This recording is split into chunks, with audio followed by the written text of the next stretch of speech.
साथियों, यदि आपने किसी प्राइवेट बैंक से, किसी एनबीएफसी कंपनी से या किसी लोन ऐप से किसी प्रकार का कोई लोन लिया है और वो अनसिक्योर्ड लोन है।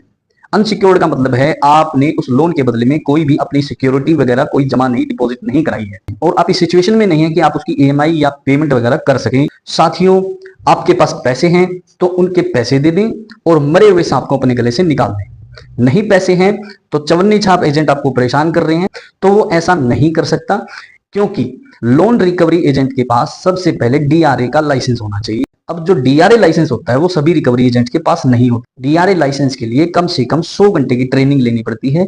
उसके बाद एक एग्जाम होता है, एग्जाम को क्लियर करने के बाद उनको डीआरए लाइसेंस मिलता है। डीआरए का मतलब होता है डेब्ट रिकवरी एजेंट। अब बैंकों के पास इतने पैसे तो होंगे नहीं कि वो अपने एजेंट भर्ती करेगी और हजारों एजेंटों को सैलरी देगी। बैंक में खुद ही कर्मचारी थोड़े बहुत होते हैं, आपने देखा होगा, बैंक में गए होंगे, मुश्किल से 10 कर्मचारी नहीं मिलेंगे आपको बैंक में, और एजेंट इतने मिलेंगे, हजारों की संख्या में आपको एजेंट मिलेंगे। कितने तो लोन चल रहे हैं, कितने लोन की रिकवरी एजेंट करते हैं, कितने एजेंटों के पास डीआरए के लाइसेंस हैं? मुझे नहीं लगता किसी के पास होंगे।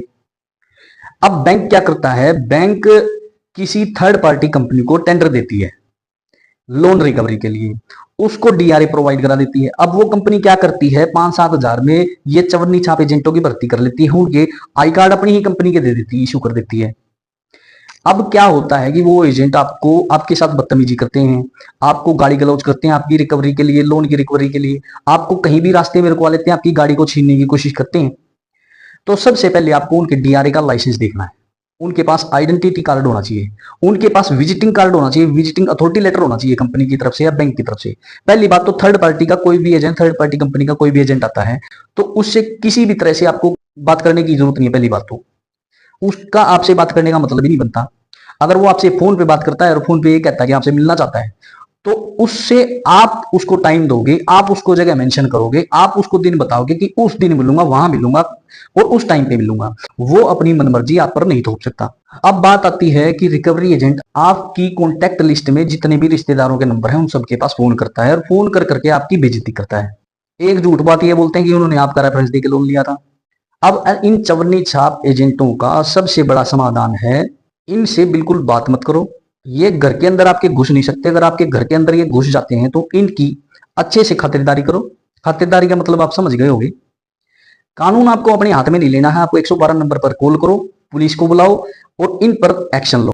ये अगर आपके साथ गाली गलौज करते हैं, इन पे मानहानि का मुकदमा करो, इनकी कंपनी पे या इनके बैंक पे, और करते ही मुकदमा बैंक और जो भी कंपनी है इनको नेग्लेक्ट कर देगी और ये कहेगी कि हमारे एजेंट नहीं, हमने इनको कोई भी डीआरए नहीं दे रखा।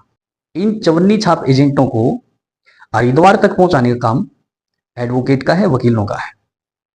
आप कोर्ट की मदद ले सकते हैं। लोन के रिगार्डिंग अगर आपकी कोई भी क्वेरी है, आप कमेंट्स में मेंशन कर दीजिए, आपको रिप्लाई दे दिया जाएगा। अवेयरनेस लाइए, कानून का पालन कीजिए, अपने आसपास सफाई रखें, अपने आसपास व्यवस्था बनाए रखिए और देखते रहिए अपना वकील एडवोकेट पीएस मुदगिल के साथ।